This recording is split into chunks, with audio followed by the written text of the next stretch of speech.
Welcome, founders, to our panel discussion / open office hours on how to secure funding. So how to fundraise during an economic downturn. Unless you've been living under a rock, it's no secret that the economy is in the tank and it's on fire, and it doesn't look like it's going to let up anytime soon. If trend cycles and history are proven true, whether you believe or not, the word transitory doesn't really matter, because everyone's going to make decisions based on the current data that will affect us in the near term, short to medium term at least. How long this is going to last, we don't know, and I don't like to make myself crazy thinking about it long term, but there are decisions that are being made. So with the stock market having some of the worst weeks for a very, very long time, and the issues that are going around the world, people right now in terms of funding environment are making decisions that are affecting us as founders right now. So it's important to talk about that. What do you do? Where do we go? How should we think? How do we prevent ourselves from making poor decisions or inappropriate choices? So today I have Mr. Craig Cecilio, CEO and founder of Diversity Fund. And Craig, how about you introduce yourself? Give us some of your background and what makes you qualified to even talk about this topic today. God, I've been around business for 25 years plus. I've been through a couple downturns, been able to just survive and thrive those downturns. Diversity Fund has been around for about 6 years, and I'm very connected to the fundraising world. It seems like I've always been raising capital for the last 25 years. I don't know why that is. Everyone who contacts me, it's always about raising capital in some form or manner. And you happen to catch me in a day where I've been up in San Francisco the last few days meeting with people. So my ears are to the ground of what's going on.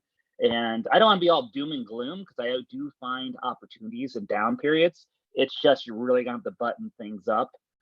Valuations are going to be going down across the board. It's not going to be free money. So you're actually going to have to put together a business plan for people, and not just a deck with great pictures. And it's just going to go back to how it was before 4 or 5 years ago. It's not going to be as easy as it was a couple of years ago, but there is a lot of dry powder on the sidelines. I've been talking to people. People want to deploy capital. And these are smart people at the end of the day. You have to kind of take a step back. So they're going to see anything negative in the news is to get a better deal. So if you have a good product, just kind of have that confidence. If you have a good business, you just want to kind of stand firm and make the best business decision for yourself, because there'll be more sharks out there right now. So just kind of, because they're thinking, hey, I could buy a distressed asset or support a company in a manner where they get a greater interest in that company, greater power. And you really have to be buttoned up with your answers to the questions they ask. The due diligence is going to be how it should be. So I think that's a good thing at the end of the day. There is still activity. It's slowed down. You're going to see less and less IPOs. I think IPOs, they said, was a 13-year low in Q2, but M&As are up. So it's like more people, when they're trying to exit, it's less IPOs, but there's more mergers and acquisitions happening there. And with inflation, the numbers came out yesterday. This is like really good timing to have this seminar, because inflation just hit 9.1%. I think I saw someone had a model out like every quarter how it's gone up, or every month has gone up since Biden has been president, which is just not a good correlation there for the Democrats going into this election cycle here. So that's another thing taken into consideration, because we live in that bipolar world with a political culture here in the country. And we have to see what happens with the midterm too. So if you can kind of wait until then to make a decision, I think the landscape might change a little bit too as well. But at the end of the day, if you need capital for your business itself, there is creative ways to do it. And I'd love to share some ideas that I did and some things I've done in the past with you. Okay. So we have to unpack everything that you just said. So that was, sort of the real crux of the current environment. But Craig, let's just socialize you, a little bit and let me ask some questions about your history. In your lifetime as a founder, how much money would you say you've raised? Estimate. Got to mean hundreds of millions. Hundreds of millions of dollars. Okay. We're establishing credibility. And right now, Diversity Fund, I know this information, but for everybody else, how much in assets, because you're basically, you've raised money for a real estate fund, for a REIT, but how much money has that amassed, and how much in assets under management do you currently look at every day? Are you responsible for? Yeah, we got 30,000 customers, 30,000 investors in our platform today. And we're getting close to $500 million of assets under management. Personally, I'd be exiting the company right now if the downturn didn't happen. So I had to readjust and say, okay, probably 2-3 years longer. We're cash flow positive, so that's okay. But it's year 6. I want to sell year 6, but I'm not going to sell for a discount for all the hard work with that. And it's a couple $100 million assets under management from people's investment dollars as well. Okay, great. And who have you been meeting with today? What takes you to San Francisco? Give us an idea. I had a private investor, so it's an individual who's got money. He's originally from China, so I met with him. My investment banker is up here as well, so I've met with him as well. So and a couple other just kind of a business, other CEOs and strategic partners. Okay, in San Francisco. Okay, fantastic. So gives you an idea in terms of credibility, and also just to give you an idea. So I'm talking to a lot of funds today, and and then investors, and currently as a general partner out of a sort of an accelerator fund and consultancy out of China. So I've got an international perspective of what's happening, which it's global. It's all interconnected right now. Gives you an idea of the context in which we're coming from and the discussion that we're going to have. What I'd like everybody to do is put into the chat, what is your current situation and what are you looking for? Because we could start talking about everything from private equity to family offices, and stuff just might be irrelevant to you. You may just want to hear about pre-seed funding, etc. Let's take a look at where you are and start from there, or we can start to adjust from there. That being said, as everybody kind of types the situation, Craig, if you had to start this conversation off, knowing our founders, what would you be telling as the first thing they should be thinking of when, and you said a lot of it, but let's unpack it and break it apart. What's the first thing you think founders should be thinking of? It really depends on where you are with your stage, but I kind of, in my head, I got the race to revenue. So what's your runway to get revenue? Are you going to get cash flow positive? So if you have a business, if you're pre-revenue, how long is it going to take you to get to revenue? I think that's something they're going to be talking a lot about, kind of taking a step back from growth and going, okay, what's your runway? If I give you money, how fast can you get some revenue going? I think that's going to be the most important thing they're looking at, is the revenue, the cash flow the company is going to be generating. Okay, how do you, and I'm just going to go to basics because other people are watching this. What is runway and how do you calculate runway? It's a elementary question, but a lot of founders don't even think about this. Well, you have enough cash to run your business before the business can run itself with the revenue that it brings in. Okay, great. So there's this concept called default alive. So the point of default alive is, at what point in time could you not take any investment dollars and your company would at least break even? Okay. Sometimes people call it ramen profitability, is like just make enough that you can live off of ramen noodles. And that doesn't include your own salary unless it's absolutely necessary. So a lot of companies, what they do is they reduce their burn rate. So that's how much cash is leaving the bank, right? So that based on their revenue. But that means startup founders have to be a lot more intentional these days in this time about how do I get to revenue sooner than later, which doesn't necessarily mean your product has to be finished. And that's what a lot of investors are looking for, is can you somehow start making money with something? For example, let's say you've got a SaaS platform, can you integrate your SaaS as a tool in some consulting gigs before you build that final feature? Can you, do that type of stuff? These are conversations that investors want to have and they pay attention to, because a lot of this environment gives them an opportunity to really see what founders are made of. There's this expression, you don't know what's in a tea bag until you put it in hot water. So guess what? Investors are going to be looking at that. And so the revenue question, what Craig's saying, is so important, right? Craig, what are your thoughts, comments on that? Yeah, no, I agree 100% with what you're saying. MVP version is what I always say with some of the SaaS products. Don't make it perfect. You get it out there, learn from it, see if you get revenue off of it.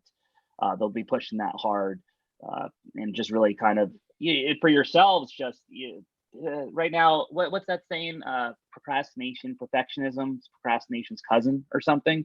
Is you just got to get something out there and see if it's going to generate revenue and then improve it. And it's hard to do. It's hard to push a product out that's not 100% done, but that's the best course of action to see if it works, see if it gets some revenue. Including charging money. The best feedback that you are ever going to get is as soon as you say it's $50 a month, or it's $10 or $50,000, you know where you stand as a startup as soon as you start talking about money. Okay. So let's take a look at what everybody's raising here. So 500K pre-seed round, pre-seed 500, 700 on this round. Okay. 100 grand, friends and family, raising pre-seed round. Okay. Looking for seed. Okay. 3 million seed, raising 750K. That's pre-seed round. All right. Okay. Craig, I've got some thoughts on pre-seed rounds and angels. What are you seeing out there? Yeah, I see there is activity out there. There is capital being deployed into it. Again, it's going to be that underwriting is going to be the due diligence is going to be a little bit more deeper than it normally has. To raise money from, I want to be positive about things, but I do see things down the regulatory channel that have happened recently that might make it a little difficult too. I think I've seen some more in the crowdfunding space. There is some people leaving the space that has helped people out on this pre-seed level, which is just the regulators are coming in, and this is perfectly normal. Every time there's a cycle change, the regulators come in and tighten things up. So it is going to trickle down to the pre-seed level. I think those putting your stuff up on a platform, and then a lot of people have lost money too, are kind of retail high net worth investors. And when I use the word retail, I mean, it's not I'm not using any code here, but doesn't mean they're sophisticated, that they really understand. And I'm trying not to be politically correct here, is that they might have made some bad choices and lost some money, and they were pumping a lot of money into companies and pre-seed companies. So I think that's going to dry up a little. They're going to kind of look at a holistic view of what they need to do to run their personal lives. So that's going to be a challenge, just with that when that starts trickling down to the retail investor. Okay, I think it's important for everybody to understand that there are angels, or there are as Craig would say, retail investors that act like angels, and then there are actual angel investors.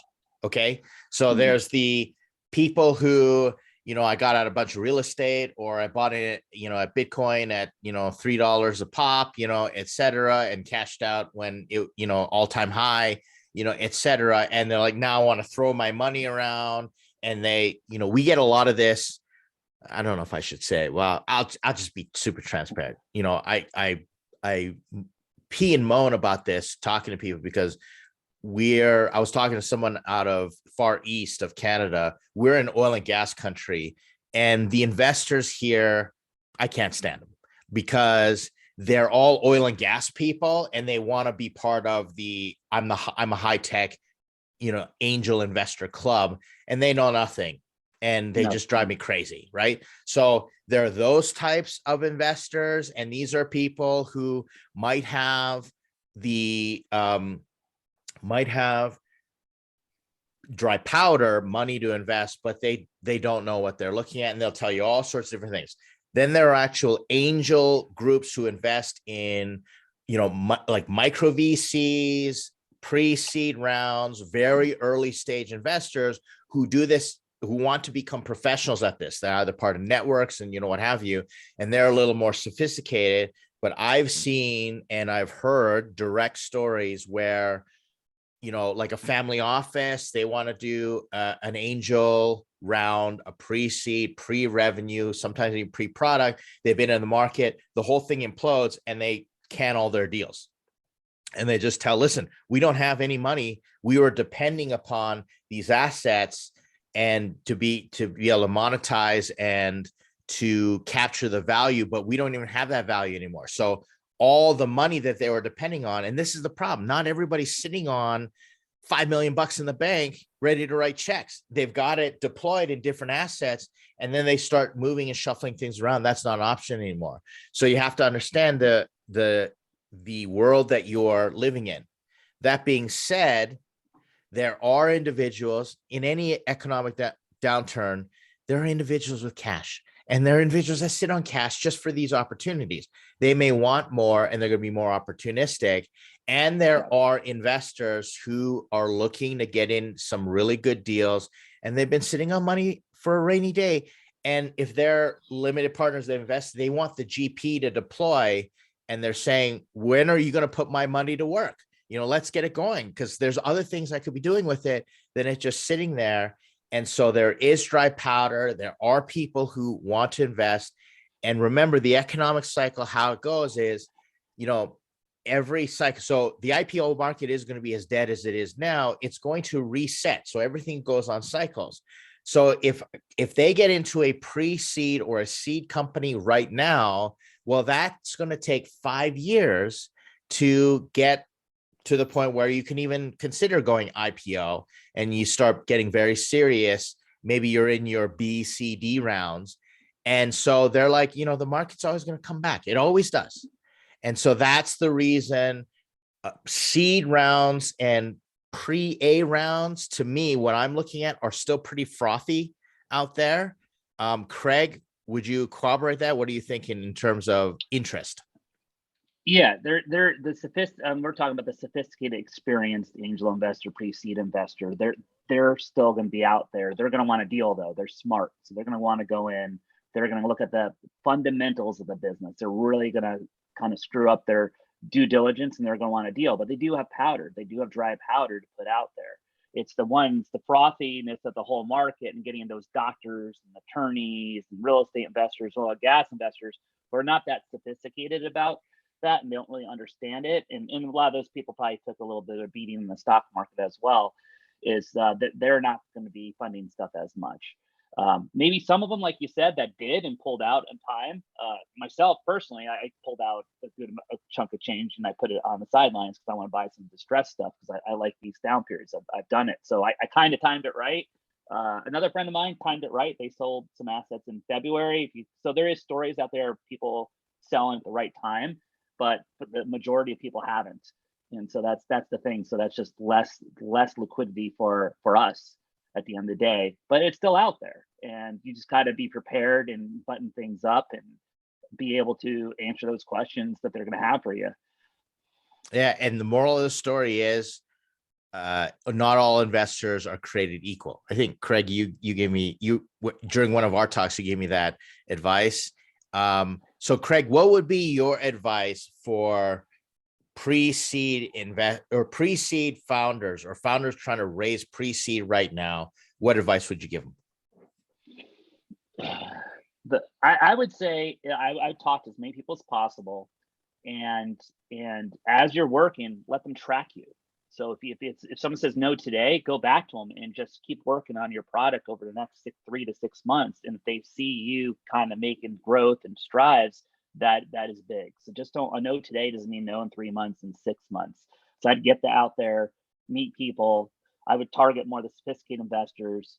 I'm not sure if everyone's farmed like Angels List or Crunchbase going in there. Very easy. I think they're pretty much free services, right? I think Crunchbase might have a more advanced version of it, but you could pull contacts out there to follow you. I mean, get to know them.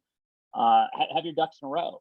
And so if you talk to someone today and your product's at this level, and then all of a sudden you get revenue or something, so whatever event that you have and you're tracking, kind of like a Gantt chart, you kind of go, I'm doing this in over 6 months. You'll get someone's ear and their attention a little bit more. And yeah, it's going to be a little bit more work. It's going to be definitely a little bit more work, but that's not necessarily a bad thing. Okay. Here's some data. The average pre-seed round in the past historically has been 500,000. The average seed round has been 2 million. Just, letting you know. Now, I've got funds that now been talking, it seems like the size of checks they're willing to write, unless you're in that upper elite echelon, has gone down a little bit. I've been talking to a pre-seed or a seed fund, a fund that wants to do pre-seed deals, and they've knocked their check size down to 1.5 million tops where they've been before. Now, if companies are writing bigger checks, they want more traction. Just think about it for a second. Everybody wants more of the company because it's a bigger risk right now in this time, and they're opportunistic. The professional capital, they know it's an investor's market. They know, where do you think all this press and all that stuff is coming from, this doom and gloom? Like, they're perpetuating it themselves, right? And so, and the press is designed to be very alarmist. Oh my gosh, doom and gloom, and all this stuff. Like, they're going to jump on it, and that's just really great for the investors, and they're going to want more. Now, if you want more, the terms are going to be higher in terms of traction. Craig, I'm curious. I'm going to show some data that I gathered just before the markets began melting down. Okay, so tell me what you think, and then we can sort of get into some more Q&A. But how much traction do you need? Now, before we get to that, there are a lot of reasons you're not getting traction. So this is really important to understand. This is what Craig's talking about. Just go out and grow and make it happen. Keep communicating with investors. So traction, rate of growth is a sign of product market fit, impress investors. Traction is not just users. Metrics depend on your industry, etc. Craig, what was your traction metric that is kind of like your North Star to show investors? For us, we came out, we got product market fit right away, and our revenue we came out of the gates with revenue. So okay, yeah. So you hit those were two. But what was the revenue came very early. But what's revenue? What's the KPI that indicates revenue? I would assume it's assets under management, growth of that. It was kind of evolved. I think the first thing was we created our customer metrics. Our customers kept coming back. Our customer engagement was very gotcha. We found something that was a little different in the field we were in, and we created a way to have customer engagement kind of like a SaaS model, even though we don't have a SaaS company. So it's kind of a hybrid. Oh, nice. Yeah. So retention and stickiness, that led to predictable revenue. And that was the story that was the great story for product market fit. Yeah. Okay. So then investor day have higher expectations. Why? Okay. So if you're consumer transactional for a seed round, they're looking 250K to 1 million revenue run rate. This is seed, everybody. Okay. Like, I'm thinking to myself, gosh, if I'm doing 1 million in revenue, do I even really need seed? Well, yeah, if you want to, get into hyper growth, and let me just pause this for a second, everybody. Listen, startups fall into two categories, and one of them means you're not a startup. They fall into growth. Okay. And this is just you're growing, and you may be growing 10% a year, 20% a year, which is fantastic for a small business. That's what you are. Okay. Just here's the reality. And then there's hyper growth, which is anything above 30 to 40% per month. If you're underneath that and you're not using technology to get there, you're not a startup. Okay. You're just a really great small business, and you could be making tens of millions of dollars, but this is just the reality of how the the VC world looks at it, right? And sometimes founders have difficult time sort of swallowing that or getting their minds wrapped around it. So this is for startup, hyper growth. Now, if you're in Series A, that's not anybody here, but 5 to 10 million in revenue, consumer audience. So if you're not making money and you're like, we're just going to build a big audience, 25,000 to 50,000 daily active users, and then, 500K to 1 million. SaaS platform, for those of you SaaS platform, 10,000 MRR. So 10,000 monthly revenue, 50,000, and then Series A. So you have to have, 12 months of data. So because SaaS platform cycles are longer, et cetera. And then what about deep tech? Any of you, I don't think anybody here is building some deep tech, but at the seed level, it's about where the founder team has domain expertise and a 10x unique IP, not 10%, meaning you haven't created a better mousetrap by 10%. You created something by one order of magnitude that's so innovative, and you've got commercial validation. Okay. So how to raise without traction. This is for pre-seed. We can talk about that a little bit in a second, get tactical. Craig, what are you seeing in terms of the numbers that people need to see? What are your thoughts on minimum traction requirements? The last conversations that I have recently, I'm talking more B and C rounds with people and exits with things. And then be in the fintech space, and fintech space is getting clobbered across the board right now. It's kind of crazy, but yeah, it's again, it goes down to revenue. It's going down to, like you said, some of these growth metrics going on with things, the engagement of the community with people. And, there's a lot of regulatory compliance coming in that's scaring people on the fintech side, because there's all these, what do I say? There's a lot of kind of shiny objects in fintech that you think are really going to work with the engagement, but is it going to produce revenue? And so they're really, again, going back to that revenue thing. Hey, we backed you long enough. When are you going to kind of get the revenue? I know you have an engaged community, but an example is I think Clubhouse is a good example right now. So, good example. Have they monetized yet? No. And yeah, so they're kind of, investors are like this. It was the darling. Everyone was giving them money, and here we're at a point where investors like, okay, how are you going to monetize? And so that's a good one to watch and see what happens going forward. Are they going to be around because of that? They've had a good runway. I mean, how many years have they been around? Couple, 2-3 years, maybe longer. Clubhouse? Yeah, they really came into prominence 2 years ago. Yeah, so that would be a really good example, I would say, of one that would be okay for them to get the next round of funding. They have to prove that they have a revenue model going, or they're just going to they're not going to keep beating it at the end of the day. See, for me, if I was Clubhouse, I never would have raised as much money as they did until I started to monetize. So, but that's just me, because I don't want to deal with the headaches. But yeah, I get the allure of that type of capital.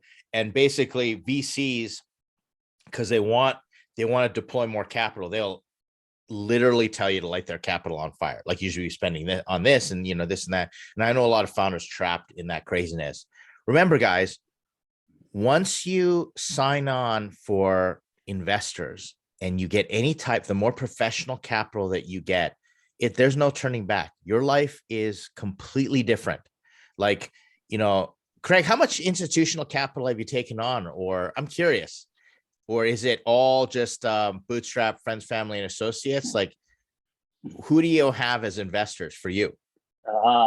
So since I own a crowdfunding platform, I was able to crowdfund the majority of it. Yeah, so we did a really good job of crowdfunding it. Limited amount of institutions, a couple people, a couple smaller funds, $1 million here, a couple million there. But it was, we were able to take advantage of our tools that we created.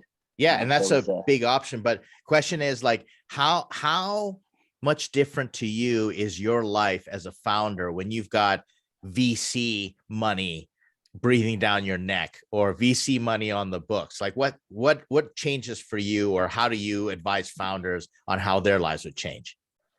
You got a boss. Is the big difference. Yeah. You got a boss. You got someone who you're going to be held accountable to. and it's your relationship with them. It's important to have that. Are you on the same page?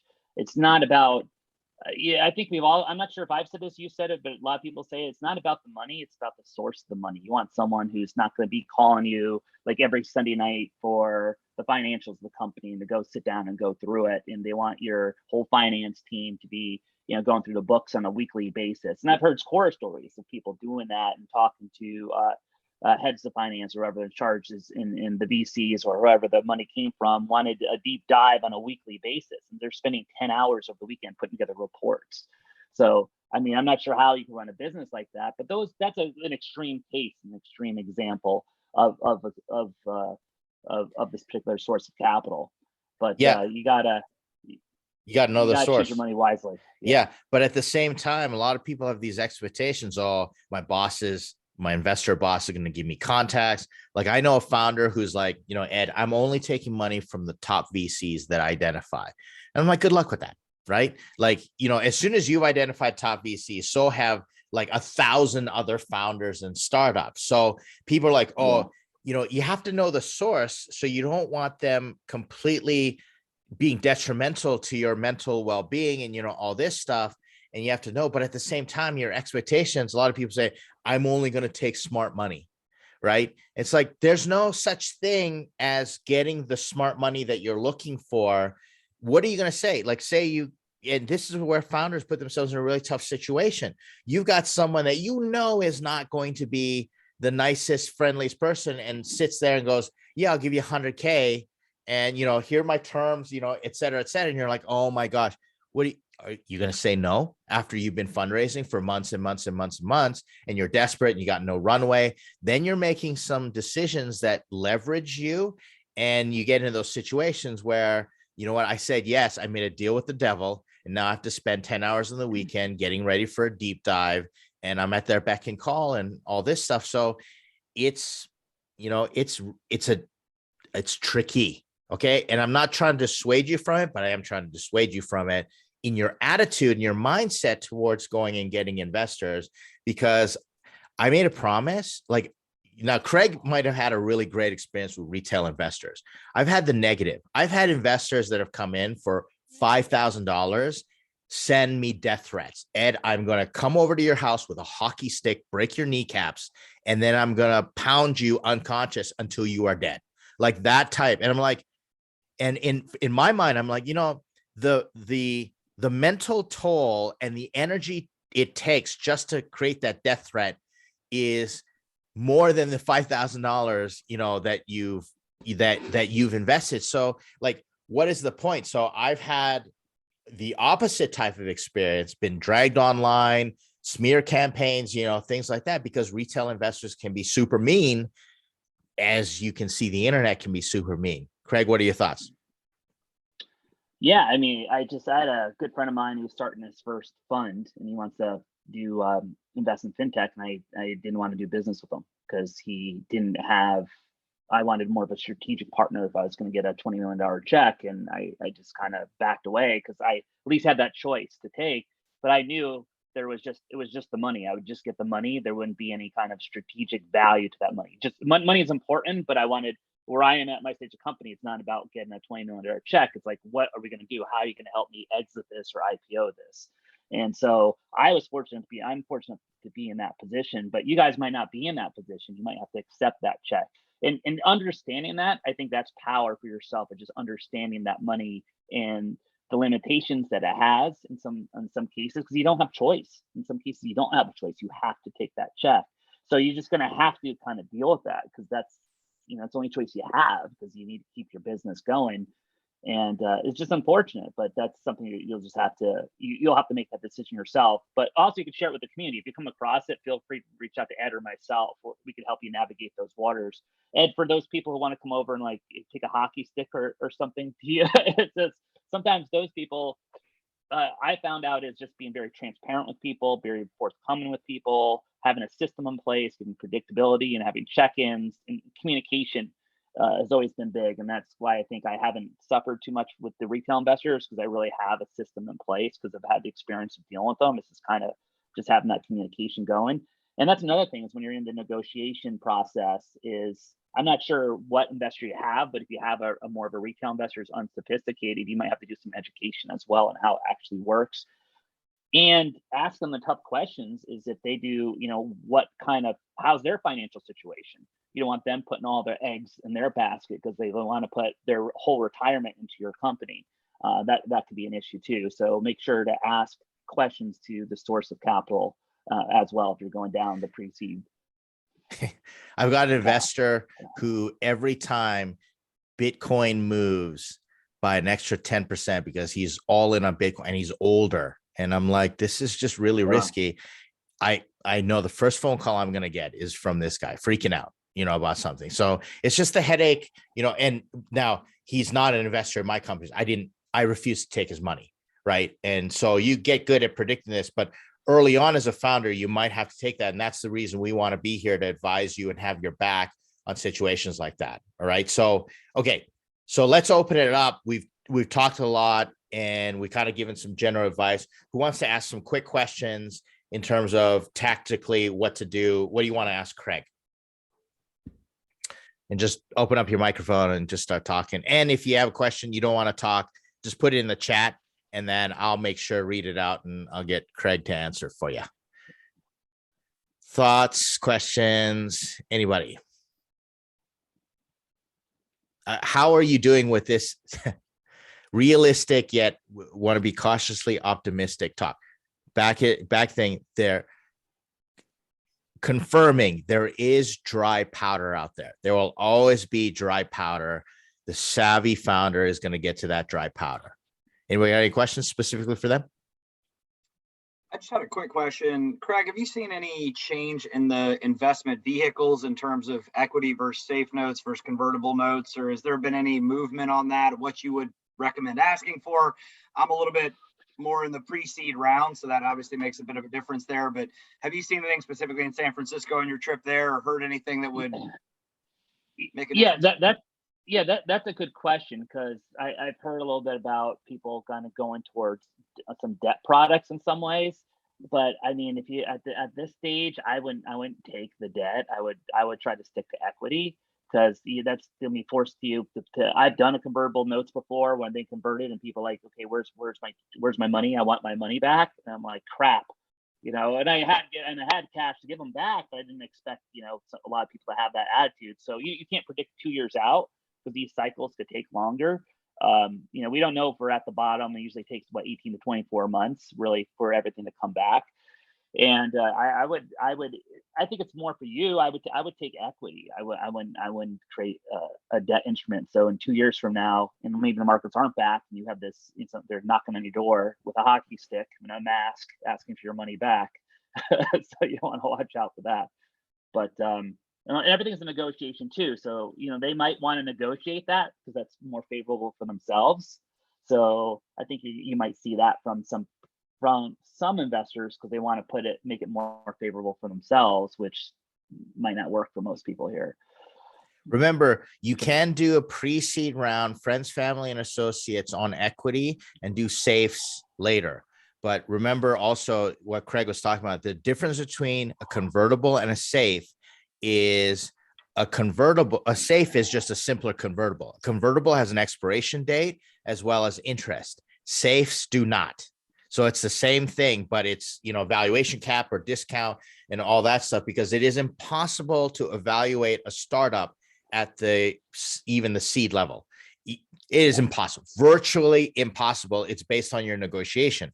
But if you have an unsophisticated investor, for them to even wrap their heads around a convertible or a safe in the future, convertibles are a little easier to do that. But safes, like again, here in Calgary, oil and gas country, people's eyes glaze over. Safes are very popular and common, and they're becoming more popular starting in Silicon Valley, and it emanates from there. I've talked to investors in Boston, and they're like, no, we're not interested in safes whatsoever because they're not interested in huge companies. Some of them are like, we just want a 2x, like we just want you to sell. We believe you could sell for, $20 million a few years from now, type thing. So they're going to pick different types of instruments. So it is very dependent upon location and dependent upon the investor. Okay. I have a question on the traction section, because this is actually something I've been thinking through, working on the last couple of weeks. So for the current environment right now, is this about, getting as much clients and revenue? Does this look like what are the metrics that you think are maybe the highlights or the things to focus on most? Obviously, revenue being the strongest. But if there was to say, what do you give someone day one to start the conversation versus waiting to actually get the customers, build up the profit, get more revenue, like give it more time so that traction that you're sharing and communicating is further down the line or more advanced? How would you approach it? Is it like, no, just start with where you are, start doing the work and making relationships? Or is it like, no, spend some time actually bringing in the money, bringing in the customers before you start making those introductions? This is the environment, there's different environments. So how would you look at what you see today? What did you do, Craig? Going back to your question, the metric product market fit. What can you show them? How's your product fit the market? Because then that's the first level. Then revenue comes next. But if you have something that's sticky, and what stickiness can you show them with that? Yeah. So every startup has a different formula. So notice how I made assumptions on Craig's product metrics for product market fit. And he was like, no, it worked differently for us. I was like, oh, that's really interesting. This is actually the first time I heard it. Right. And so every business has different metrics that indicate product market fit. And you want to cultivate those, because it doesn't necessarily mean revenue. Revenue doesn't always necessarily mean product market fit. It really helps. But say, for example, you get 80% of your $1 million revenue from one client that, you're a SaaS platform, one client, and you happen to work for them, and, et cetera. And you're basically being an employee inside there. That's not product market fit. That's a lot of revenue, but it's also growth and over time. So what can you show them to let them know I figured out the formula for product market fit? So reiterating what Craig said, that's the metric.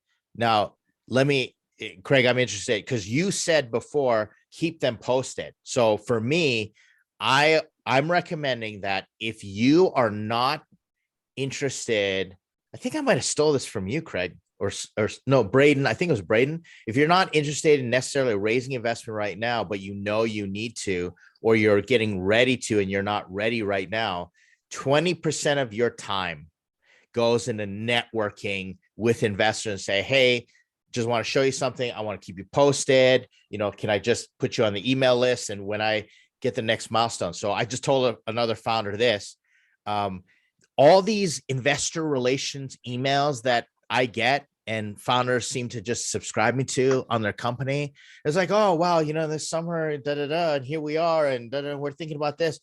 I never open those. I'd rather see a headline, hooray, we got our first customer. Hooray, we just locked in, 100K investor. Communicate at the milestone, not an ongoing journal. Like, I'm not this, they say it's show business. It's not show friends, it's show business.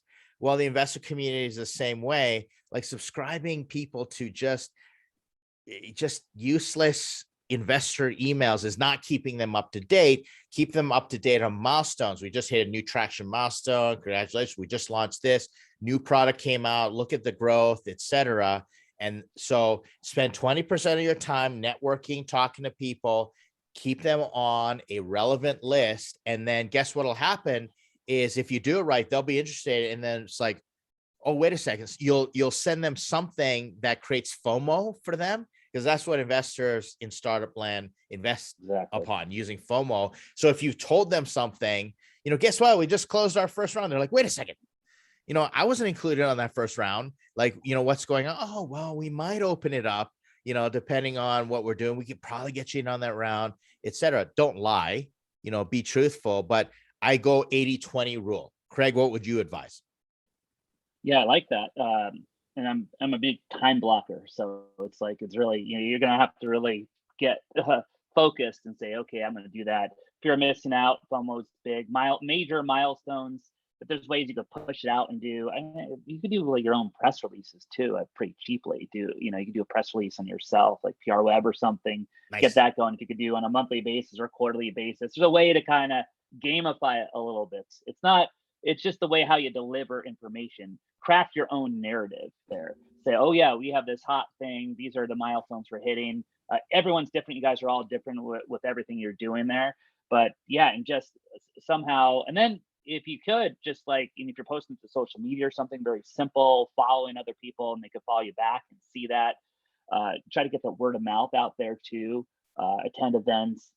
Again, 20% of your time just networking. It's going to take going to have to roll up your sleeves in this environment and get out there. But in the digital world, it's a lot easier to do than it was 10, 20 years ago. And I think the last thing would be, like you said, is just really, maybe you have to you got to take a step back and say, hey, the next 6 to 12 months, this is what I want to do, and show them that you did it. So, and they can see that that you can execute. And I think that's a big thing. And that goes back to, I remember talking to this one investor. He was all more about, what's your business plan? You got to show me you're executing your business plan. He was hyper focused on showing me. He was not an angel investor or a sophisticated investor. He's just more of I just call him just a guy who's made some money selling a couple companies. But he was all about, show me how you execute your business plan before we start talking. And I felt that was fascinating. I think that's where we're at right now. They want to see if you can execute some of your ideas. That's great. So, you may or may not know. So I've got a side startup that I'm trying to apply these methodologies, and it's going to be a video game, but it started off as a card game, and it was in crypto, blockchain based gaming, all this stuff. When NFTs were hot, I was putting out stuff through my social network digitally, and I was like, hey, we're getting into NFTs, and I just sold our first NFT. Now, here's what happened. I lined up that sale. It's not like I put it out there and people, came, build it, and they will come. I lined up the sale with an investor, and I said, I need you to buy one of these NFTs. And he was like, and he said, yeah, absolutely. He told me, I want to be the first one to buy the NFT, because explain to him. So we lined it up and we did a transaction, and then I announced it to the world. And then what happened is people are like, this is when NFTs are hot. And they say, oh, I see you're getting NFTs. And they ask me a question. And then I educate them, and they go, oh, do you need money? Are you taking investment? I say, no, not right now. Now, NFTs are virtually dead. Nobody wants to talk about blockchain, crypto, all this stuff, right? So I'm putting out news of different milestones. I don't need to raise money for that venture right now, but I'm still allocating, 15% of my time and my effort to educating potential future investors, because I don't know what I'm going to be doing. So I've got that going. So that would be, in terms of the, if you're not sure you want to take investment.